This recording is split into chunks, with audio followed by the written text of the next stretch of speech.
Hi, everyone, and welcome to our event today. It's the first in a three-part series entitled Canada's 2021 Federal Election Webinar Series.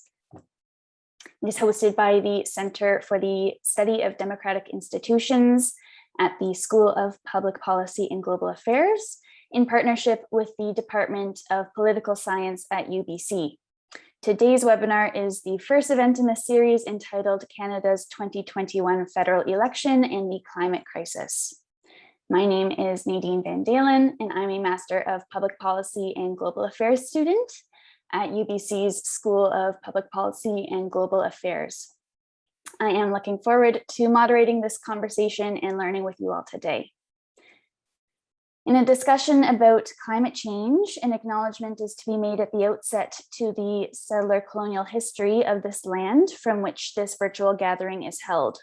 I myself am a settler, and I wish to acknowledge the unceded ancestral and traditional lands of the Musqueam people who host the University of British Columbia, Vancouver campus.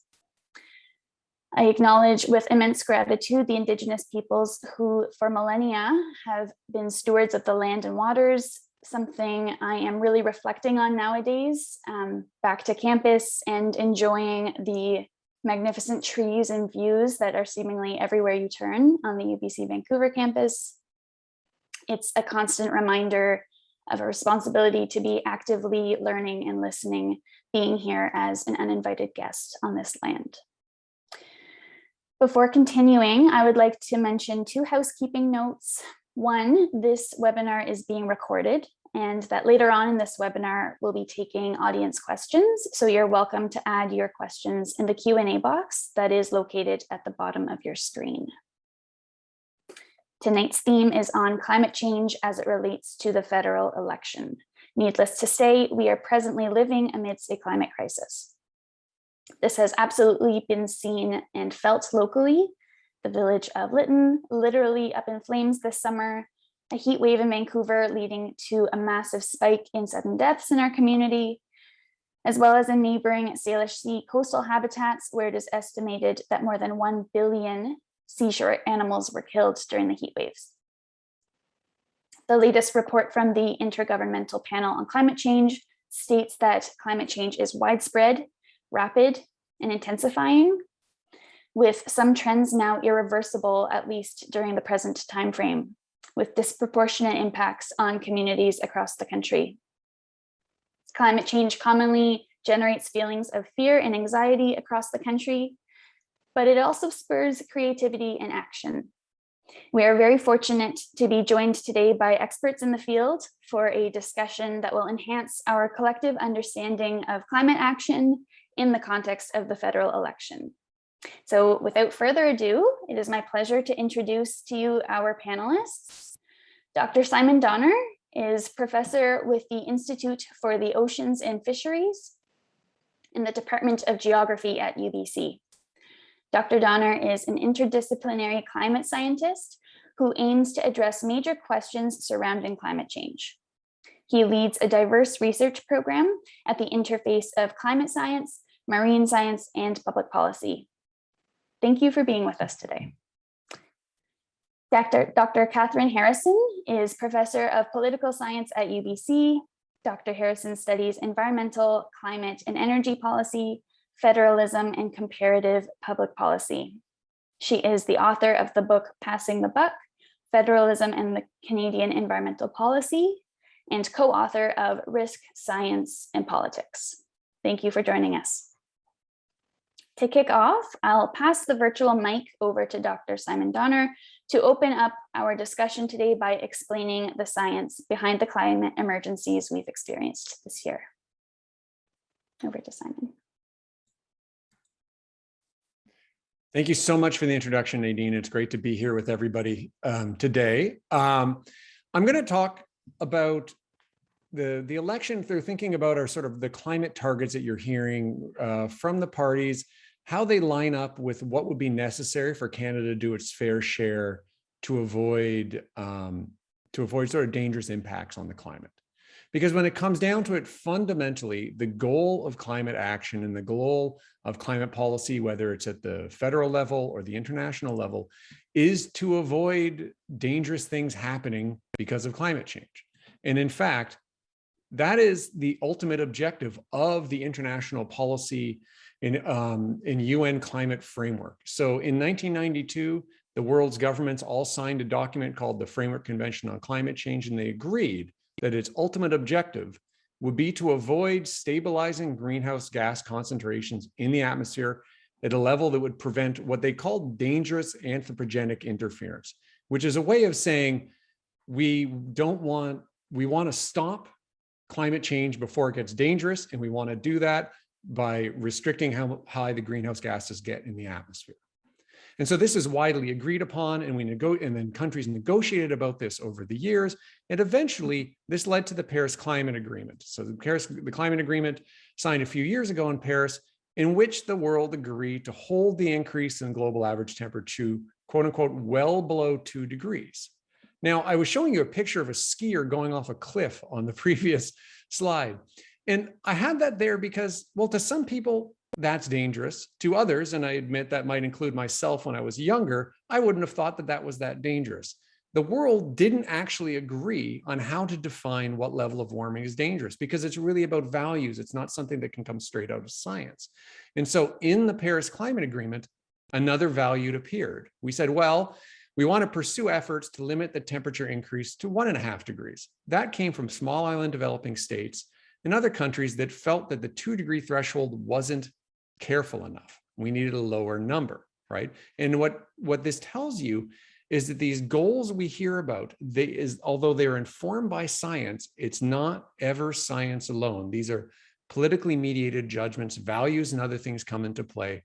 And so they're not pure conclusions of science. One way you know that is simply by looking at the numbers themselves. They are largely round numbers, right? If they were defined by science, they would look something like pi, right? They would look something like something that had a lot of extra decimal places. Scientists would not end up calculating something that happened to be the number 2, right? So out of the Paris Climate Agreement, then the request came from the UN Framework Convention on Climate Change, from the big climate summit, to the Intergovernmental Panel on Climate Change, a completely separate body, also affiliated with the UN, however, to say, could you assess what it would take to avoid 1.5 degrees of warming? And so that led to these 12 years left to save an Earth conclusions we were hearing a few years ago, because in 2018, that body, the Intergovernmental Panel on Climate Change, put out a report. This is a cover of the report right there. And that report said what would be necessary to avoid 1.5 degrees of warming. And a bunch of complicated scientific language was basically saying we would need to reduce greenhouse gas emissions, or the net addition of CO2 to the atmosphere, by about 45% by 2030. Because the year 2030 appeared in there, people saw that as this sort of final deadline, right? And so hence, this was 2018. They said 12 years left to act. The rest of that sentence was that it wasn't just about 2030, it was about what we're going to do to get to zero. And if we wanted to avoid 1.5 degrees of warming, we'd need to reach net zero by around 2050. And so these values in this report ended up informing all sorts of policies and decisions by countries around the world, by companies, by cities, et cetera, that said, we want to try to get to net zero, and we need to be more aggressive about what our shorter term targets are, our 2030 targets are. Now, here's where it gets tricky, and this is the part that's often not talked about. If the world has to reach net zero by 2050, well, everyone can't have the same target, because that would be like saying a developing country has to reduce its emissions as fast as Canada or the US does. But that's not fair, because those countries are less responsible for the problem and they have lower emissions today. So why should they have to reduce their emissions as sharply? This is a principle that's common in international environmental policy, and central to that agreements, all these agreements that are signed by countries about climate change, the idea of common but differentiated responsibilities. It's the idea that this is a collective action problem. Everybody, every nation has to contribute, but we don't all have to contribute to the solution to the same level, because our responsibility is different. In other words, there's this big pie of carbon left that we can burn, and each country or each part of the world should get a slice of the pie. And the question then becomes, how big of a slice does a country like Canada get? How much are we responsible, right? Now, if we just divided up the pie evenly and didn't worry about the equity around the world, Canada's slice would be about 1.6% of the pie, because that's about our share of the global population. But of course, that not only would that be inequitable, it wouldn't work. If we took that largest slice of pie, it wouldn't leave enough for the developing world. So if you want to do it equitably, say you divided it up, you divided it up actually based on population. This would be divided based on our emissions. If you divided it based on population, our pie gets to be about a third the size, right? So we got a much smaller slice of pie. And so what we can do, scientists like me, take these values and say, well, how does this translate into what emissions need to look like going forward if you want to evaluate what a fair target is? And so this is the Canadian greenhouse gas emissions. This is our historical data going back to 1990, sorry. And so up until 2019, the last year in which we have reported data, there's our historical values. And this is what a trajectory, a series of trajectories would look like that would help us avoid 1.5 degrees of warming, given that small pie we're going to have. It is a really, really sharp drop in emissions, right? This again, by an equitable distribution. If we wanted to avoid 2 degrees of warming, and these trajectories give us a 2/3 chance of avoiding 2 degrees of warming, 1.5 degrees of warming, or 3 degrees of warming. And there you see where 2030 is marked on the slide.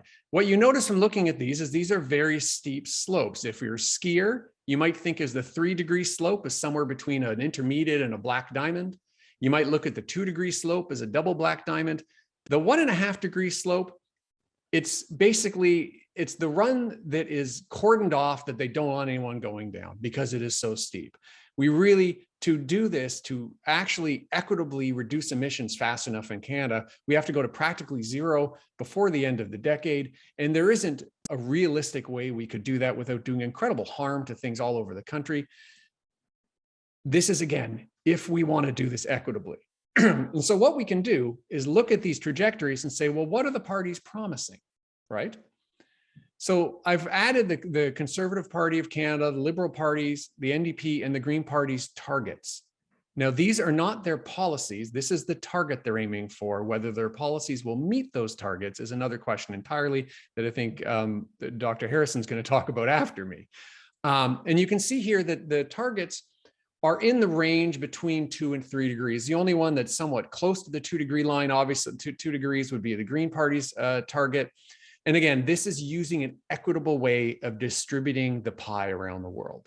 If we wanted to be a little bit less equitable and say, you know what, realistically, there's no way we can do this, right? We can't do our fair share. The only, if we wanted to achieve this and really be fair to the rest of the world, we'd probably need to reduce emissions less and then provide a lot of support to other countries, because this isn't going to be realistic for 1.5 degrees. So let's say we took a more intermediate approach where we were somewhere between a complete even split around the world and one that was equitable. Well, then the targets generally fall somewhere in between the 2-degree slopes and the 1.5-degree slopes. None of them are still enough to really avoid doing our fair share toward avoiding 1.5 degrees of warming. And it just shows you how enormous this challenge is. Now, to be clear, what does this mean about this goal of net zero? The net zero goal by 2050 is that Canada has adopted. We adopted it in legislation that came earlier this year. It is still a good idea. It is still very strong. Is it enough to do our fair share for the rest of the world? No, but it's probably impossible at this point for Canada to really do its fair share for the rest of the world. So we should just do as much as we can. And I think what is most notable about these graphs are the slopes. When you look at the year 2030 on these graphs, 2030 is treated as an endpoint often in these discussions, but you'll notice emissions have to keep plummeting after 2030. And so the way to think about this isn't, will the party's plans get us to 2030, but what are they going to do to help us accelerate past 2030? The way I think about this as a sports fan is baseball. We can't be sliding into the base. We can't be narrowly beating the tag to achieve the 2030 target. We need to be running past the base with speed to moving towards net zero. And so with that in mind, the federal government, under the bill that set the net zero target for 2050, put together an advisory body. I happen to be a member of it. And we put together a bunch of principles and values that we think are necessary to get to net zero by 2050. And one of them that I think is really critical is this idea of being beware of dead ends, because we need to make sure whatever policies are put into place don't just achieve some short-term target, but push us towards a longer-term target. We have to make sure we're investing in things and making choices that are going to be sustainable towards going towards net zero, not are something that are narrowly going to beat the tag and just help us get to 2030. And so with that, there are a lot of questions voters need to be asking. This is a photo of the destruction in Lytton, BC after the heat wave this summer. And three things I think really jump out of the sort of big picture analysis that I presented. The first is, will the plan that the parties the party you're considering, will their plan actually put us on a path to net zero? Yes, the 2030 target's important, but are there dead ends in their path? Are they investing heavily in expanding the fossil fuel industry when we know that's not compatible with anything beyond 2030, right? So we got to avoid dead ends. The second, in relation to this, momentum. We've already have a lot of good initiatives in place, have been put in place by the present government. Those things take time to put into place. They have momentum to them. Is the plan the parties are suggesting, is it going to feasibly build on these initiatives, or are we going to lose some of that momentum? And the third thing is, given that we can't really equitably do our share to avoid 1.5 degrees of warming, what do you think the party you're considering is going to do to help fit with the global goal of reaching net zero and really supporting countries in the global south for which the impacts of climate change are going to be the greatest? Thank you so much.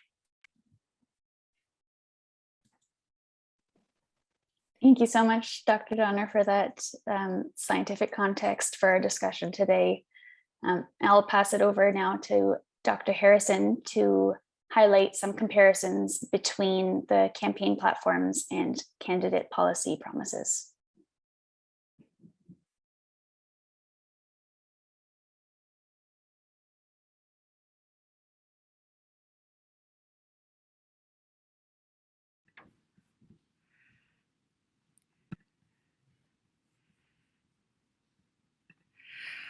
Yet again, starting when I'm muted. Hi, everyone. It is a pleasure to be here. This election, well, every election from now on is absolutely critical for Canada's action on climate change. And we are one of the top 10 polluters, despite that 1.6% share of global emissions, and one of the top 10 carbon intensive polluters in the world as well. Comparing the parties' platforms is complicated, partly because, as I'll say in the next slide, the devil is in the details, but also because there is no single criterion for comparing which party has a better climate platform. I think the main three are the ambition of the emissions targets. I'll talk about 2030, especially because they all say that they're committed to net zero in 2050. We have seen in the history of Canadian climate policy a lot of target bingo, where parties announce some great sounding target 15 years hence, and another party says, we'll do better than that, and another says, we'll do even better than that, but none of them meet them. So we also have to look at whether they are proposing the kinds of policies that are needed to meet that target. Are they policies that will actually work to drive down emissions? And the other historical pattern in Canadian climate policy has been announcing politically popular policies like money for consumers, subsidies for consumers, investments in local projects that help in that riding, but not the carbon pricing and regulation that are going to be most effective in driving down emissions. So are they proposing the kinds of things that are going to work? Now, there are a lot of people who say the targets don't even matter. We only need to focus on policy ambition. I think targets matter as well as policy ambition, because Canada should be announcing targets we intend to meet, and we should meet them. both for democratic accountability and also because those targets are the currency in international negotiations. It's how countries reassure each other that we're all moving forward, that we're all trying. And meeting those targets is also important internationally. So those are the main three, and I think they all matter. In addition, are the parties' policies cost effective? Costs are not irrelevant because this is going to be a big challenge. We will be better able to move forward and equitably if we do so in a cost-effective manner. Is there a commitment to equity, to looking out for the communities that are most vulnerable? Is it feasible constitutionally, administratively? Is it plausible that this party is actually going to form government? And are the parties being transparent and credible? Are they saying clearly what they're actually going to do, and can we trust them to do it? Before I get to the actual platforms, this slide, this pie chart, a lot of pie today, shows you where the emissions are coming from in Canada's economy. The two big slices is the oil and gas industry. That's 26% of Canada's emissions, and that's emissions from producing oil and gas, not burning them. The transport sector, trains, planes, automobiles, big trucks, is 25%. Those are also the two sectors. They together account for 50%.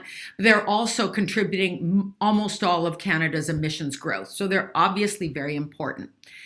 The second thing I would take away from this is if you take a look at the sort of medium blue oil and gas sector, orange is electricity production, gray is heavy industry. Those are the big industrial sources. They account for just under half of Canada's emissions. So going after the big polluters alone isn't going to cut it. We also need to go after the small polluters, individual vehicles, buildings, farms, landfills. Okay, so this is a comparison of the Conservatives, Liberals, NDP, and Green platforms, what they're saying on a number of critical issues. The targets vary from minus 30% for the Conservatives to minus 60% for the Greens. The Conservatives have been quite artful in saying that, both in the debates and in their platform, that they're committed to that they will meet Canada's Paris commitments. That refers to the commitments we made before the Paris International meeting in 2015. It is important to note that that is not Canada's current Paris Agreement target, which is a 40 to 45% reduction by 2030. The others are all there or above. Carbon pricing is an important policy because it's cost effective and because it sends signals for reduction across the economy, big industry and small polluters alike. The Liberals made a bold commitment in December 2030 to increase Canada's carbon price to $170 per ton in 2030.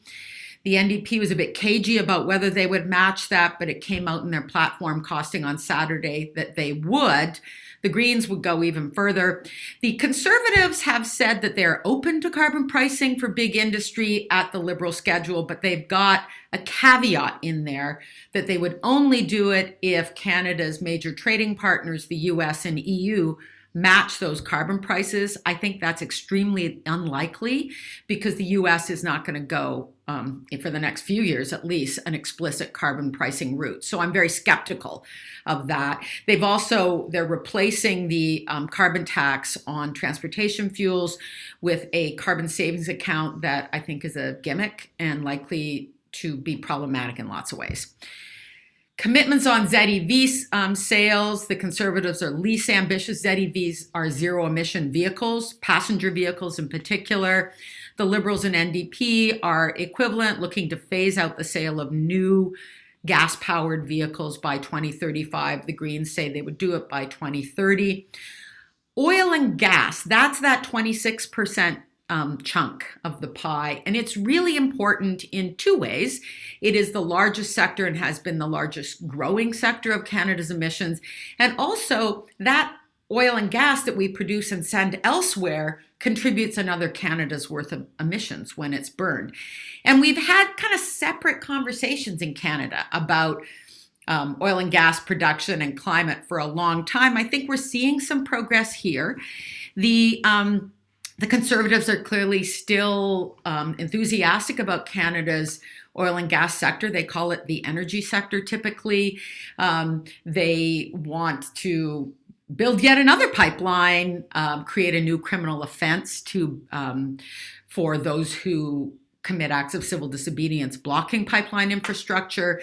The Liberals and NDP both say that they would cap oil and gas sector emissions where they are now and then drive them down to net zero by 2050. Not a lot of details yet how they would do that.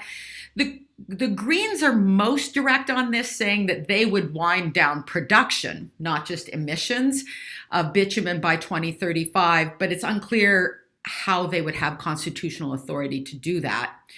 The Conservatives don't talk about winding down fossil fuel subsidies. They'd increase them. The Liberals and NDP both say that they would phase them out.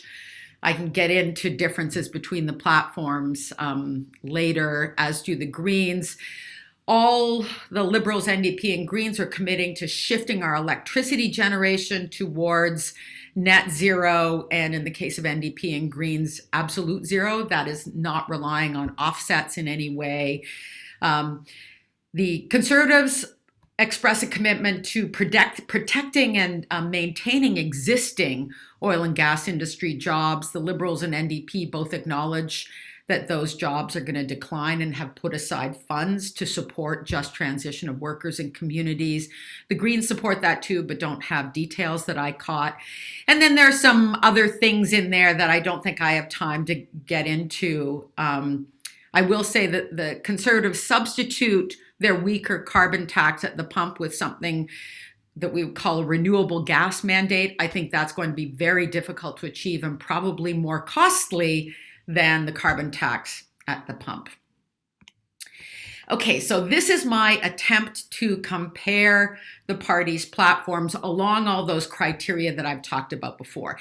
And my colors are not based on a simple 1, 2, 3 rankings, because in some cases, two parties are doing really well, and I might want to distinguish just how green they are. In other cases, there is a bigger gap, and so I've used green, yellow, and brown.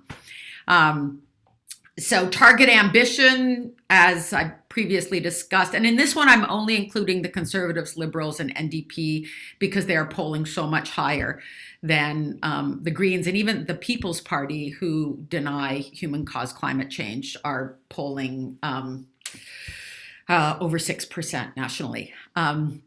Policy ambition coincides with the ambition of the targets, at least the order.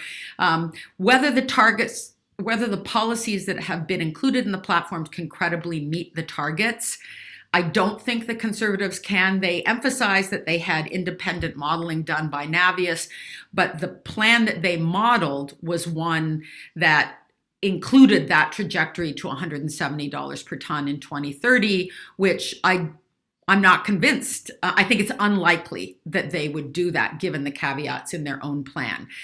The Liberals they've produced modeling for 30, maybe 36%. I haven't dug into that one, but they've announced a lot more measures. First, economist Mark Jacker thinks it's credible what they're proposing can get to 40%, but they're certainly in the ballpark. The NDP hasn't produced that kind of modeling, although they could have. It would have required more detail, and I think theirs is less likely to achieve their goal, both because the target is more ambitious and because some of those details are missing. Cost effectiveness, the Liberals rely most heavily on carbon pricing to achieve their goals, so they do best there. The Conservatives actually do okay there because they are relying on carbon pricing, but for less ambitious goals. The NDP is relying more on sectoral regulations to go beyond what the current Liberal carbon price schedule would do, and that tends to be more costly. How much more costly, it's hard to say without more details. It also tends to be more slow, which is one thing that really worries me even more. Stronger commitment to fairness and how the money gets allocated towards Indigenous communities and low-income, vulnerable communities in the NDP plan. I think the Liberals don't get a lot of credit for this, but the carbon tax that they have adopted in provinces subject to the federal carbon tax is extremely progressive. So they've built in policies that are progressive. Feasibility, because of that loophole in the carbon pricing for industry, I'm skeptical of the feasibility of the Conservative plan, also because they will get a lot of pushback, potentially from members of their own caucus if they form government, and from their allies in the oil and gas industry. I think what the Liberals are proposing is quite feasible. The NDP, I give a medium score there because of my worries about how long it takes to develop sectoral regulations. I've studied environmental regulation for 30 years now. Governments always announce a new standard and they propose to update it every 5 years, and I've never seen anyone actually pull that off. So that's what worries me there. Transparency. Are they saying what they're going to do, and can we trust them? I give the Conservatives the lowest score, both because of that industry pricing, but also that misleading language about a commitment to meet Canada's Paris goal, which isn't the Paris Agreement goal. I think the Liberals don't get a dark green one because I'm not clear what they're counting and not counting with respect to fossil fuel subsidies. And I score the NDP more harshly on this one because from my perspective, the NDP have played games on carbon pricing in this election. Until Saturday, they didn't say explicitly whether they would match the Liberals' carbon pricing scheme, even though it's a good policy and it turns out it is built into their own policies. So I think they were trying to let the Liberals take the hit for that. There was also some game playing about whether an NDP government or how an NDP government would roll back loopholes on industry pricing. We can get into that in the discussion. Either they were intentionally using populist rhetoric to try blame industry, but then didn't actually do it in their plan, or they did it on the fly and realized it was a bad idea and backed off. But it doesn't, in either case, it doesn't give me a lot of confidence that the NDP is being forthcoming on their carbon pricing plan for industry. So I will leave it at that, and I'm happy to take Nadine's questions and then the audience's thereafter.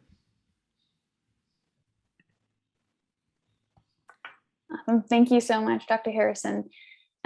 I'll pick up right from your last point there. So the NDP plan had received a lot of flack from economists Mark Jacquard and Jennifer Winter. And why exactly are these experts so critical of the NDP's plan, and is that criticism fair? The Jacquard and Winter's critiques of the NDP plan were both done before the platform costing was released on Saturday. And I think they're critical for two reasons. The first is that the NDP wasn't clear to what degree they would rely on carbon taxing, carbon pricing, that backstop carbon price. And that's really important because it does a lot of the heavy lifting on the way to 2030. It does so in a progressive way, and it's cost effective.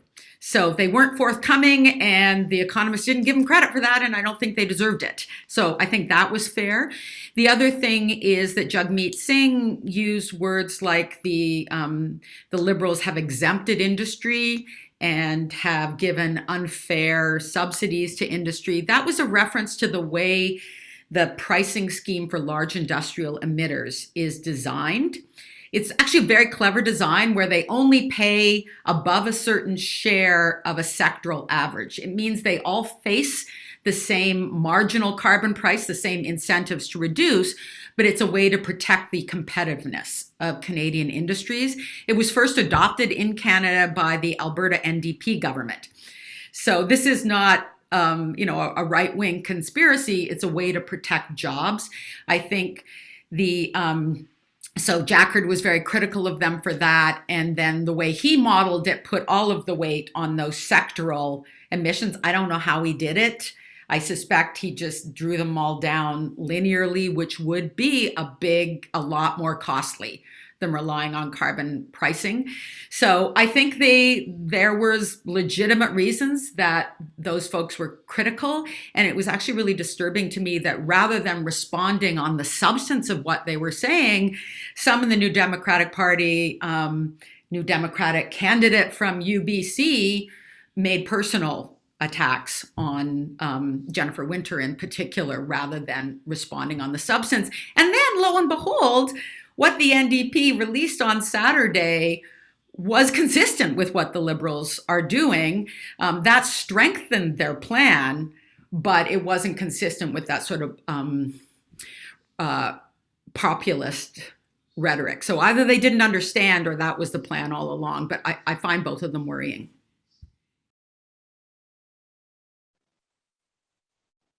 How do the parties compare on their proposals to help affected workers and communities with the transition to the low carbon economy? So, the first big difference is that the Conservatives are in denial that there will need to be a transition away from fossil fuel intensive industries. They criticize the Liberals for trying to kill oil and gas jobs.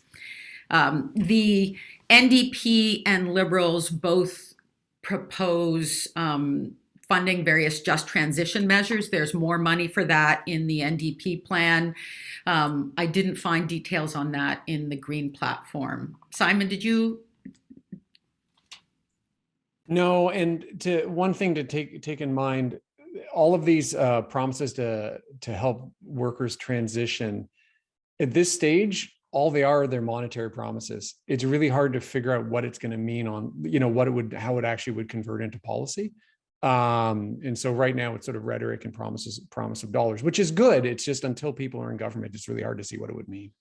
Yeah. And until we see those policies to cap and wind down oil and gas emissions, we don't know what that means for jobs. And the kinds of details that matter there are what kind of offsets would be allowed to compensate for emissions reduction by the industry itself, whether investments in things like CCS could buy time for supposedly deeper reductions later. So there's a lot of devil in the details in setting those sector-wide caps and also translating them into company-specific targets.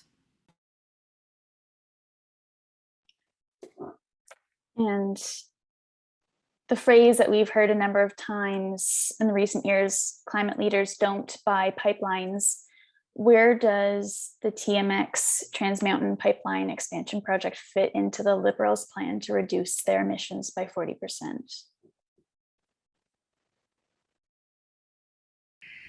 The Liberals bought a pipeline, and they are building a pipeline. They did so at the behest of an NDP government in Alberta. I think it reflects this disconnect between the conversation we've had in Canada about oil and gas exports and our climate commitments. There have been very good questions, very important questions about the viability of a new infrastructure commitment that was expecting to operate for 25 years at the same time as we're committing to get to net zero in 2050. And I've been very critical of the Liberal government for that myself. With the US transitioning their emission standards for motor vehicles, I think it increases the likelihood that that will be an alternate route for Canada's exports rather than an addition, but it remains to be seen. We haven't seen that transition happen yet in the US. And I think it's also striking that none of the Conservatives, Liberals, or NDP have committed in this election to end construction of the Trans Mountain Pipeline. There are a lot of votes to be had still in Alberta and Saskatchewan. And I might just add that the key issue here is that the pipeline fight, the climate part of the pipeline fight in Canada has been a proxy battle, right? Because really the emissions from producing oil from the oil sands in Alberta fall on Canada's balance sheet. But the oil that goes through the pipeline that's exported to another country, when that's burned, that does not go on Canada's balance sheet. So really the pipeline argument is not from the direct emissions of the oil in the pipeline or from constructing the pipeline. It's about enabling continued or expanded operations in Alberta, basically, right? And that's what this is. It's always been a proxy debate. I agree with Professor Harrison that it was, I didn't personally like the decision either. It's hard to see how it's compatible with some of the targets that have been laid out. But at the same time, I don't think the opposition to it has really been digging into, the opposition to it's been a bit too simplified. Climate leaders don't buy pipelines as a nice slogan, but it's not really a policy. It's a good point to make in an argument. It sounds really convincing. It's a nice soundbite, but it's not actually looking at why they did it, which was probably as much to do with regional politics as anything else. And in a political calculation that if we bought the pipeline, if we agree to build this, and if we even pay for it, that it might help us get other climate policies passed. Now, that does not mean I think that's a good political calculation, but it was one that was made, and it wasn't made in a vacuum. So that's a great segue to another question I have in terms of the calculations and the modeling. What level of confidence should we have in the models that assess the impacts of these policies on emissions and economic activity? So I'm happy to go with that. So something really interesting happened before this election, happened a few months ago, where the Conservative Party that did not really have a serious climate platform in the last campaign recognized that they need to have one if they're going to try and form the government and voters care about it. And they not only put together a more detailed plan, they put in a plan that had the sort of details that was modelable. And so then hired a modeling group, Navius, to project, okay, what is the impact of this plan going to be on emissions? So there's two things that take into account here. The first is that you can't perfectly simulate, it's impossible to perfectly simulate what a bunch of spending proposals, how they're going to translate into emissions. And so in order to do that, you have to make a bunch of assumptions. What's difficult about this is that the models being used, they're not necessarily like open source things are available. So it's very hard to know how we reach the conclusions that we did in, for example, some of the analyses that have been put out there either by the parties or by independent evaluators. So it's hard to know, right? That's point one. Point two, I will say that I think the Conservatives did a smart thing. I would guess probably did it on purpose. They made a plan detailed enough that could be modeled so they couldn't be criticized for not doing that. And I have to admit, I'm a bit surprised that the NDP and others wouldn't also have done that. It seemed like a pretty just smart, at least political move to make sure your plan would be analyzed before the election. That being said, when I look at the details of the Conservatives' plan and the Liberals' plan as laid out by Professor Harrison, and I've been looking at this for weeks, I can't for the life of me see how the Conservative plan could come close to reaching the 30% reduction target they have. Like it, in particularly the way the pricing scheme has been set up is it's a bit, it's a really perverse incentives. So first of all, the industrial pricing is only going to go above $50 a ton if the US agrees to have a carbon price, which there is zero evidence is going to happen. In fact, a carbon price doesn't necessarily make as much sense in the US because the major thing they need to do to reduce emissions is to shift electricity away from coal to natural gas or to renewables. And that's one of the big reduction areas I have. And the best way to do that is probably through regulations as much as through pricing. So not only do they politically not want, it's not going to happen, get through Congress in the US, it's not even clear that that's the best policy approach for some of what they're doing. It works in Canada. So that's the first part, is that the price they put, there's no reason to model it going up to $170 a ton because under their rules, it's not going to happen, right? But the other thing is that this, as Professor Harrison mentioned, there's this low carbon savings account plan that would replace the consumer carbon price. So when you pay a carbon price when you're filling up your car, instead of the money going to the government and recycled back into reducing taxes, you actually get money in an account. But the tax is so low, in this account you would use to buy green things like a bicycle. The account is so low that if you say you drive a Honda Civic, I was working this out yesterday, you drive a Honda Civic, you drive it the average distance the Canadian drives a car in a year, you're going to get about $130 in your savings account. So like if you thought, I'll use this savings account to replace my Honda Civic with an electric bike, it's going to take you about 20 years to be able to do it. And so it's not really a very, to Professor Sarah's point, it's just not a really serious policy. It looks good, but it's hard to see how that could be effective. And so I really question how the modeling could possibly have found these parts of the conservative plan leading to much reduction in emissions at all. And clearly this has been bothering me. Me too. I'm going to add one really minor point about the modeling. I think a critical thing happened in December 2020, and that was the federal government released the Liberal government released a plan to meet the original 30% reduction target. And they produced modeling to show that it was reasonable to expect that those policies would work. And that was in 30 years of Canadian climate policy, the first time we have ever had a policy that could credibly meet a future target. A package of policies. And I think what that did is it shifted the baseline, that instead of saying, oh, we've got a new target and look, we're going to do all these things, it said, show us how you're going to get there. That pushed the Conservatives to do that, although, I think there's some credibility issues with their the assumptions, as Simon does. And it's disappointing to me that all of the parties that haven't done that. But I think in the NDP's case, it's a combination of uncertain, not as much detail about what those sectoral standards will be, institutional changes that are harder to model, and probably just not trusting economic models. On the note of setting the targets and shifting baselines, what are the implications of the lack of enforcement mechanisms embedded within the Paris Accord?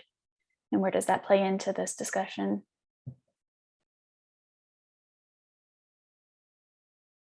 That's a great question, Dean. So to give a little background, under the Paris Climate Agreement, the world agreed to this global goal, but there was no agreement on how to slice up the pie, as I was saying. So instead, and this was encouraged by the Obama administration at the time, they agreed to basically what is considered naming and shaming. Each country has to present its own targets, and hopefully, we can shame each other into more stringent targets over time. And then those targets have to be updated every few years, every 5 years, have to submit a new one.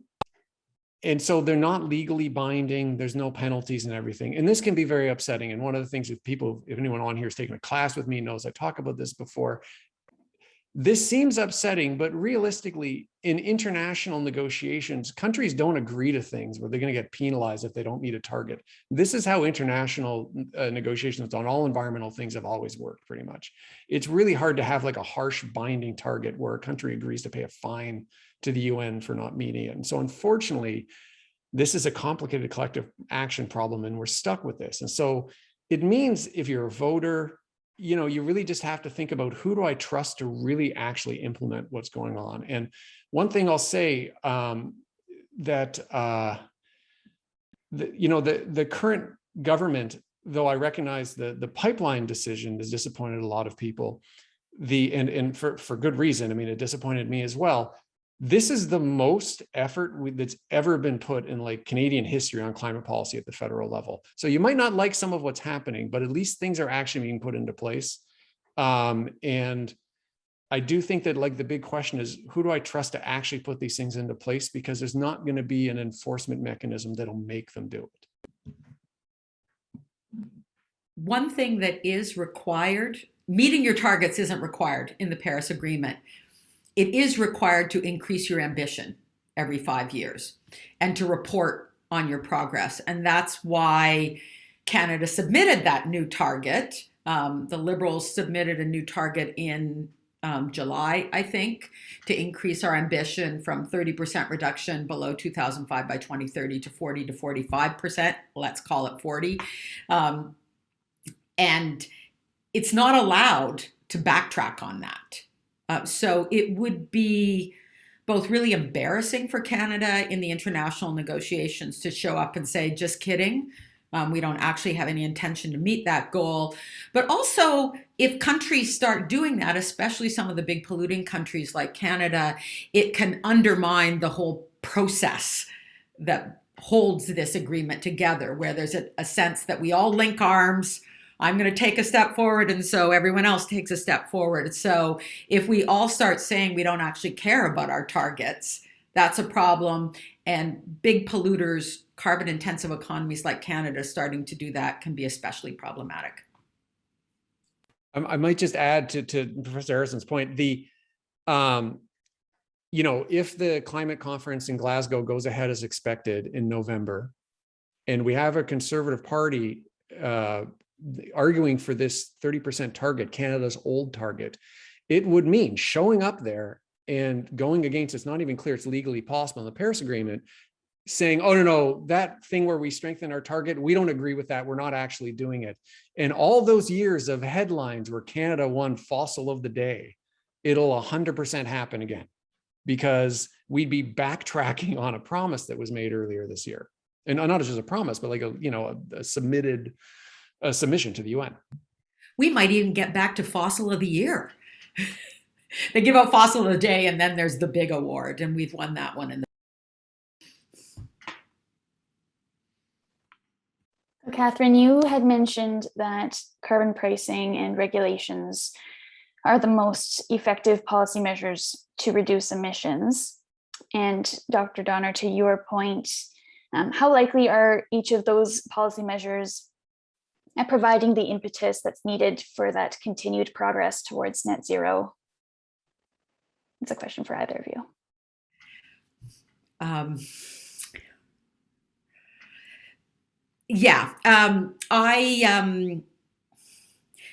do think certain forms of spending are especially important. I think measures that avoid regressivity of policies, that look out for low-income households. I think public investments in things like transit are important, and potentially investments to stimulate development of new industries that we want to see in that net zero economy. Those are still industry subsidies, but it's subsidizing the industries that might not be sufficiently convinced yet that we're serious in order to get them moving. The reason I emphasize carbon pricing and regulation is that we had effectively voluntary policies for 25 years, and they didn't work. Emissions just kept going up. We've emphasized too much individual voluntary action rather than changing the systems that provide our electricity, the kind of vehicles that are for sale, and even, the type of transit that is available, but also, industry, calling out industry and calling on investors to shift their investments. Those are all good things. We need laws to ensure that these transitions happen. And at the same time as we're stimulating that new green economy, we need to shut down the dirty stuff. And it's not going to go away on its own, because those folks have invested in those sectors. They want to make as much money as they can while they can. And I'll just add to that, the argument you often hear that carbon pricing is the most efficient way to solve this problem. You have to keep in mind that's efficient on paper, right? This is what would come out of an economic model as the most effective way to do it. We don't live inside of a model, and so it doesn't mean it's necessarily going to work as well in practice for a couple of reasons. One is that we're unlikely to make the price high enough to initiate some of the really drastic changes that Professor Harrison's talking about. But the other part of it is that the price is not necessarily going to build the infrastructure that's necessary to do this. So for example, we're going to shift largely, it looks like in Canada and around the world, to passenger vehicles being electric. And if we want to reduce greenhouse gas emissions from buildings, it means we're going to be shifting to electric heat pumps, and other, ways of heating and cooling homes that do not involve natural gas. That means probably doubling or tripling the electricity capacity of Canada, right? And so that is going to take some centralized decision-making. It's going to take making sure we have the electrical grid that can solve it. And a price alone is probably not going to get there. And so that's where we need government investment, for sure. And that's not necessarily federal. And that's what's sort of hard in a federal election. A lot of these things the federal parties are saying they're going to do, they can only do if the provinces want to, or if the cities want to. And so it is challenging. You can't solve this with pricing alone. This is a sort of a line that's sometimes used by scientists and policy experts is there's no silver bullet. There's more of a silver buckshot. We need to do a lot of everything.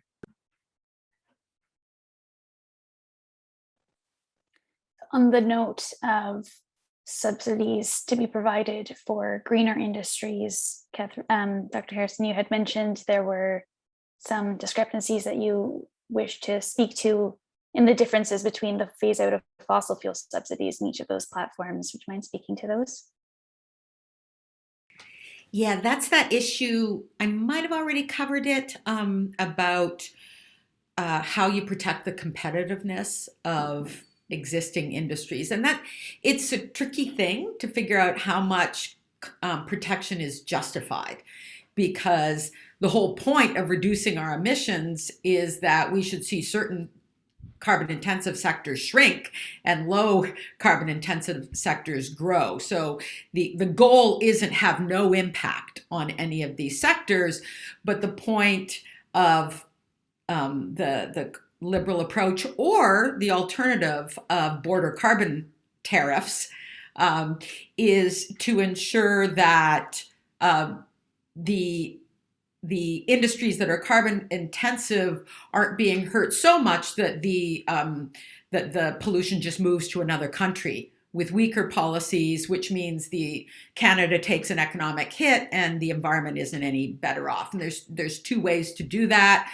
At least there's this approach of only applying the carbon price above a certain sectoral average emissions. I think we've probably been overly generous there, but the critical point is that the way it's done, for the most part, does not undermine the incentive to reduce emissions. It doesn't exempt those industries from the impact of carbon pricing. And if one wanted to use border carbon adjustments, tariffs, as an alternative, you would apply a tariff on imports that come from countries with weaker climate policies, but you would also presumably want to rebate carbon pricing on the exports in order to protect the competitiveness of Canadian sectors. And that would be, in effect, the equivalent of what's being done now.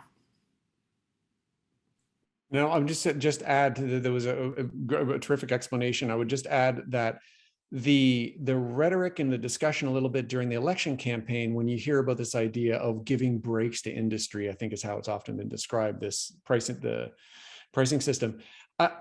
Often that's being described as if the breaks are being given to the oil and gas industry, but I think it's important to understand that this particular pricing system set up for industries that are export based, and where if the price is high, they might just move the facility to another country. It's not really about oil and gas. It's about aluminum and all these other things that we do in Canada, where there really would be a threat to jobs and to manufacturing, all sorts of other things, if the price was applied without considering the potential for that business to move elsewhere.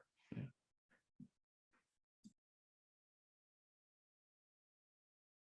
I'm going to jump in again. One of the things that is going to be a big challenge going forward is to what degree is it legitimate to protect Canada's bitumen exports?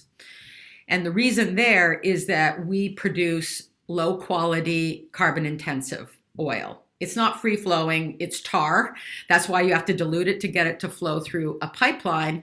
There have been a couple of different modeling exercises of what would happen with oil and gas and coal reserves under a 2C global economy and under a 1.5C. There was a publication just came out a couple days ago in Nature.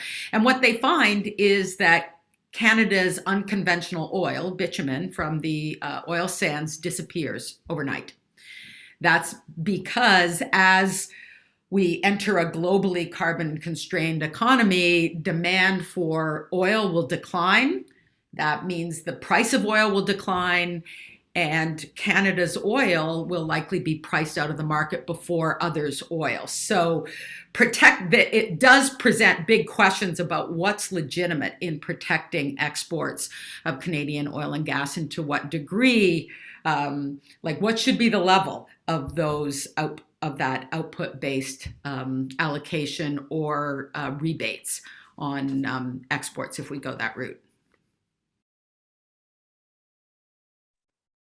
Great, thank you so much. And at this point, we will move to questions that have been submitted from participants through the Zoom questions and answers box. So I'll just read one aloud here. Where do you see respect for Indigenous sovereignty as fitting into this conversation? Not only, but especially with regards to TMX, the issue with lobster fishing in the Maritimes, and old growth on the island. We see a tension between elected councils versus the traditional authority of elders. So where do you view the federal government's role in moderating these tensions on the path towards net zero?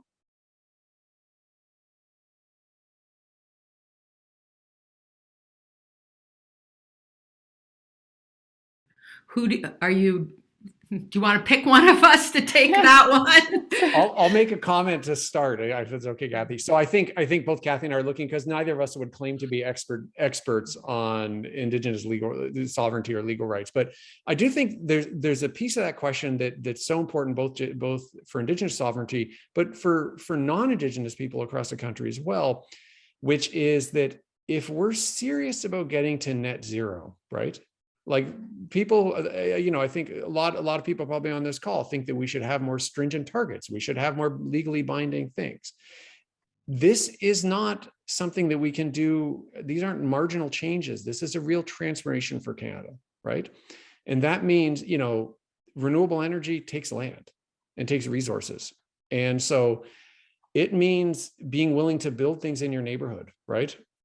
And so I think the challenge that worries me, what I think concerns me here, is that the same level of local concern sometimes that is used to fight against fossil fuel infrastructure could end up being used to get against renewable energy infrastructure, which is needed to deal with climate change. And so when it comes to Indigenous rights, obviously we want to respect Indigenous sovereignty as much as possible, but I think what's going to be important about whatever role the federal government plays here, whether role provincial government plays and everything, how we do these negotiations, whether it's related to TMX or old growth or lobster fishing, that becomes a model for how we're going to deal with the transition to net zero. Because the same issues are going to keep coming up, but for different reasons. And then it's going to be wind farms. It's going to be, can we put an electric, change the transmission grid? If we want Indigenous communities that are far from southern parts of Canada to be able to be wired to electricity grids so they can have electric heating, how are we going to do that, right? And so I do feel like this is going to become a bigger and bigger issue going forward, but on things that usually people that are quote unquote climate champions would be arguing for, they may find themselves arguing against for other reasons. So it's going to get complicated. A couple thoughts I would add. The question, I think it was Sabrina, raises a really important question about potential tensions between elected band councils under the Indian Act, which have authority over reserve lands, and then traditional governance that may apply more broadly to unceded lands. And I don't know what the solution is there, because we're in this really difficult challenge of the colonial powers have imposed governance systems that are different than the traditional ones. My assumption is we wait for the Indigenous community to work it out for themselves. But that could take a while, and we have to be ready for that.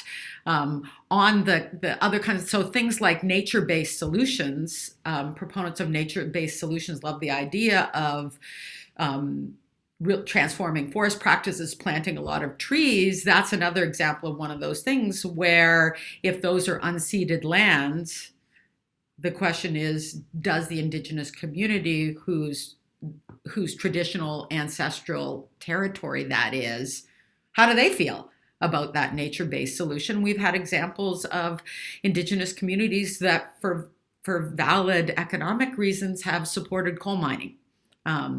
So I think we've got a lot of complicated stuff ahead of us there. Absolutely. On to the next question from a participant. What does 1.5 degrees or 2.0 degrees average mean for Arctic temperatures when today Arctic temperatures are 4 to 6 degrees higher than average historical levels? I'm happy to take that. Thanks for the question, Olga. So the Arctic is warming. The North is basically warming at 2 to 3 times the global rate. Canada overall, on average, is warming at about twice the global rate. And you can apply that again going forward. That multiplier goes up the further you go north, where there's more snow and ice. And so we are, if we're looking at 3 degrees of warming, for example, that could be up to 9 degrees of warming in parts of the Arctic.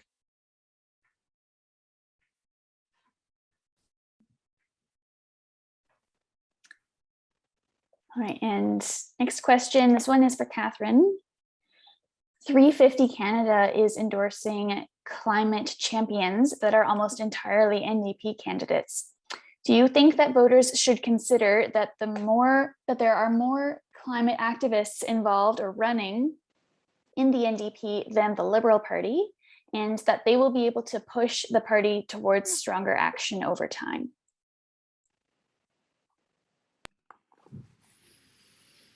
Maybe. I would note that Green PAC is another organization that identifies individual climate champions, and I think those are less disproportionately in the NDP. So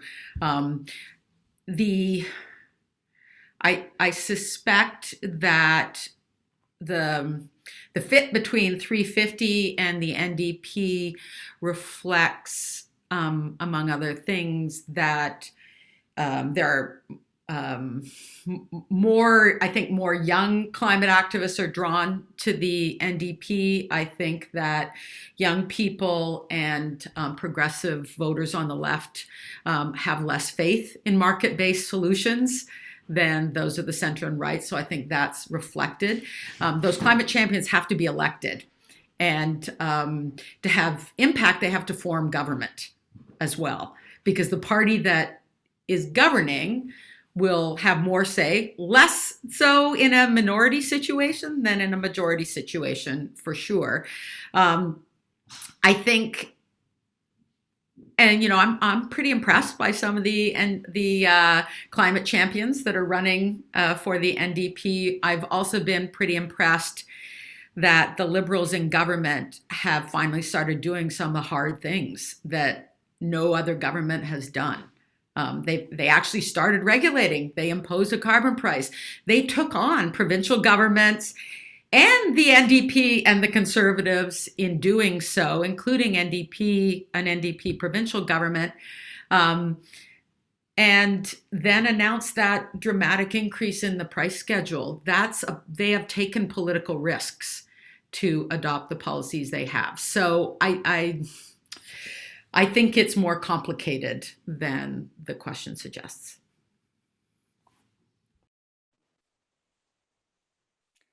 Next question from Lori. Some climate change is already baked in. So how do the platforms compare in terms of climate adaptation measures? I haven't dug into the adaptation parts. My sense is that it hasn't been very detailed and there hasn't been much there, but I wonder, Simon, have you looked more closely at that? I haven't looked terribly closely. I mean, mostly, but I can say mostly what you see, and again, it's just the limitations of what you can do during an election campaign, is it just promises money, right? And what the federal government can do on adaptation is sort of play play a kind of networking role and like structural role. They can require adaptation measures be considered, in environmental assessments of federal properties and all these sorts of things. But adaptation is often really a local, provincial, not even a provincial issue, it's more a local issue. And so the best thing the federal government can really do is set the framework, present an example, hope others will follow it. The current government has a whole bunch of different initiatives going on adaptation, but I think as we see, adaptation decisions are going to be very local in many cases.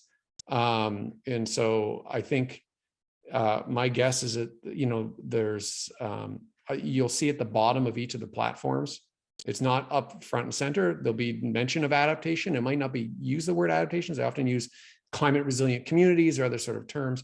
And at this point, it's just financial promises. It's hard to say exactly, how it would work.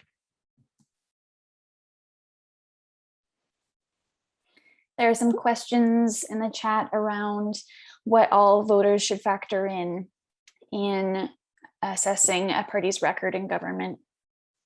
For parties like the NDP and Greens, who aren't likely to form government, but could in theory form opposition of kingmaker, does that change how we weight ambition versus other criteria such as feasibility?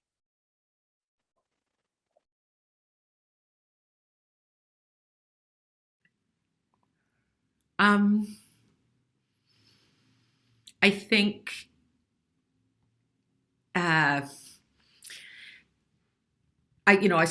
my presentation, I set out multiple criteria that I think all matter, and I think different voters will weigh different ones differently, which is why I don't do a scorecard. I don't give them scores out of 10 or letter grades. So I think lots of things matter. I think in a minority government situation, it's interesting what will happen, because if the Liberals did win fewer seats than the Conservatives, in theory, in principle, it's up to them to have the first shot at continuing to govern. And they might do so, try to give it a shot on their own. They might do so by negotiating a supply and confidence agreement with the NDP. But we elect a parliament, not a government. And what happens thereafter is about who can maintain the confidence of the House of Commons. It's historically been easier for the Liberals to govern as a minority because they're in the middle, and sometimes they count on Conservative support, and sometimes they count on support from the parties to the left. I think on climate change, they would tend to count on support from the parties to the left, not the Conservatives, and those parties would hold them to account and push them.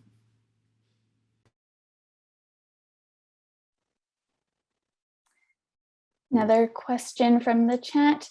How far out are we before refusing to swiftly divest from oil and gas before it becomes too uneconomical and politically damaging for all the major parties?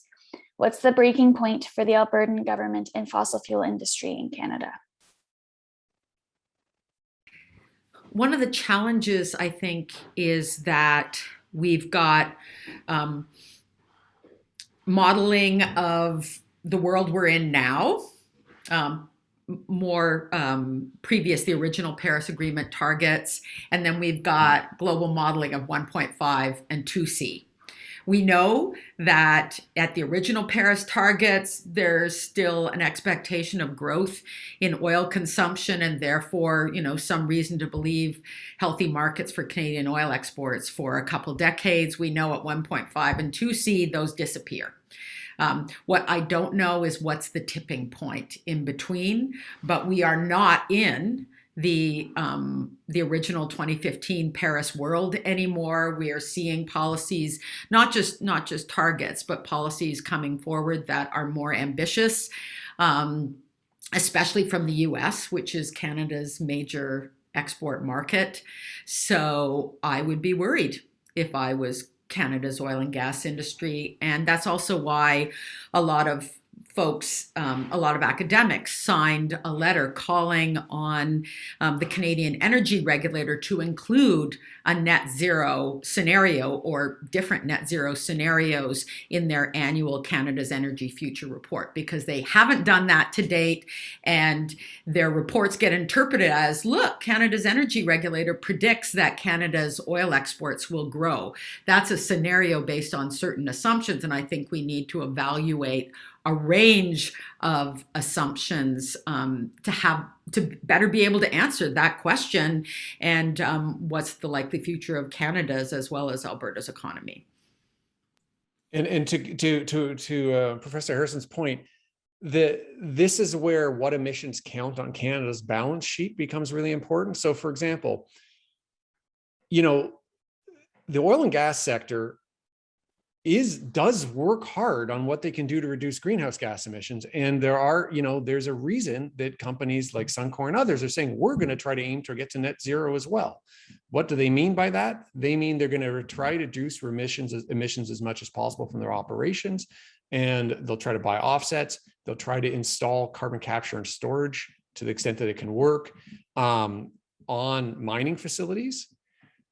And so that's all well and good, because if that was also, let's say that was all successful, you could actually reduce the emissions from oil and gas production in Canada, that 25% of our current emissions. But the problem is, to everything Professor Harrison was saying, how is that compatible with a world in which we're trying to avoid 2 degrees of warming or 1.5 degrees of warming, and that not as much oil is being produced? Right. And the price of Canadian oil, because of how it's produced and everything, is much higher.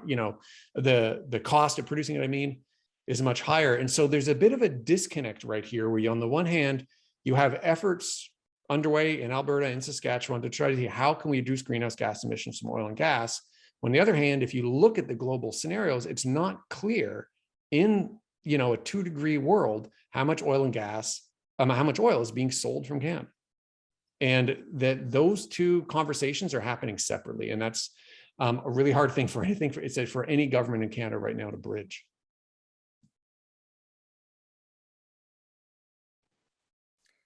Question from Jennifer.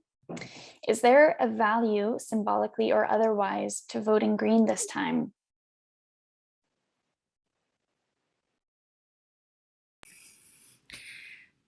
I would never tell any voter what they should do. I think it's perfectly legitimate for anyone to vote for the candidate that represents them best, as a way to say, this is where my values are, this is where my goals are. I think it is also legitimate for people to vote strategically, to try to vote for the party whose candidate is most competitive, that's closest to their values. And I think it's unhelpful that we just point fingers at each other at election time, that blame people who vote based on their own preferences, or blame them for voting strategically. I think they're both legitimate things to do. And it is true that our electoral system is what it is, and it significantly disadvantages the competitiveness of small parties like the Greens, but also small parties like the People's Party of Canada. I agree 100%.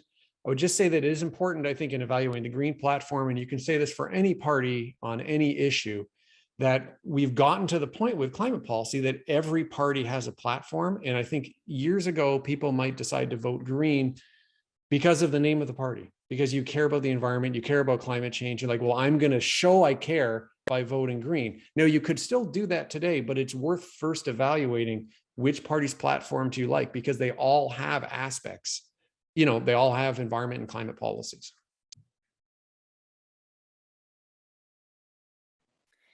And this might be our last question for the webinar. Is it possible to make the tar sands clean energy? This is a question from Ron. Meet the tar sands, what? I think I missed a word there. Oh, make it clean energy. Make it clean energy. I'm very skeptical of that. The reason I'm skeptical is that carbon capture and sequestration is really expensive. It's a very expensive way to reduce emissions. We've been throwing money at it. We've been trying to roll out this solution for Canada's tar sands for 15 years, and the price hasn't dramatically dropped. What's telling to me is that in the International Energy Agency's net zero report that came out in the spring of this year, there is significant carbon capture and sequestration in there at 2050, but it's primarily being used for sectors where it's really expensive, where there aren't cheap alternatives available, and to achieve negative emissions in order to restore global climate. What it's not being used for is as a Band-Aid on fossil fuel production. And in fact, that IEA report, and these are not radicals, this is a very traditional modeling agency, that IEA report found really dramatic reductions between now and 2050 in especially coal, next oil, and even gas consumption. And that's because there were cheaper options available. And that says a lot about the prospects from where we sit right now for carbon capture and sequestration saving Canada's oil exports. Yeah, and to what Professor Harrison's saying, as I was mentioning before, there's separate conversations around how much oil is the world going to need in a 2 degree or 1.5 degree or 3 degree future, and can we reduce emissions from the production of the oil? So, to the question of could we make the oil sands or tar sands clean, if you're thinking in terms of greenhouse gas emissions, it's possible if it was done through these carbon capture and storage, other sorts of means. We could reduce emissions from the oil sands, but we're still producing oil, and the majority of the emissions that come from the production and use of oil comes from the use. And if the goal of doing any of this is to reduce greenhouse gas emissions to our collective atmosphere, it doesn't really matter whether we reduce them in Canada or elsewhere. And so we're still contributing to the problem if we're producing the oil. It just doesn't count on our balance sheet if it's being burned somewhere else. And so you could argue in a way that no oil production could ever be clean if you're going to burn the oil somewhere. Excellent. Thank you so much. In our last few minutes here, I'd like to open the floor to each of you. If you had any final words for our listeners today, I can start with Dr. Harrison.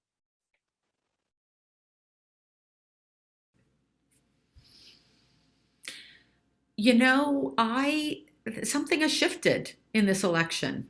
I think that we are seeing more serious platforms from all the parties. The Conservatives, I give them really bad rankings on multiple dimensions. But boy, I would have needed to introduce different colors in 2019.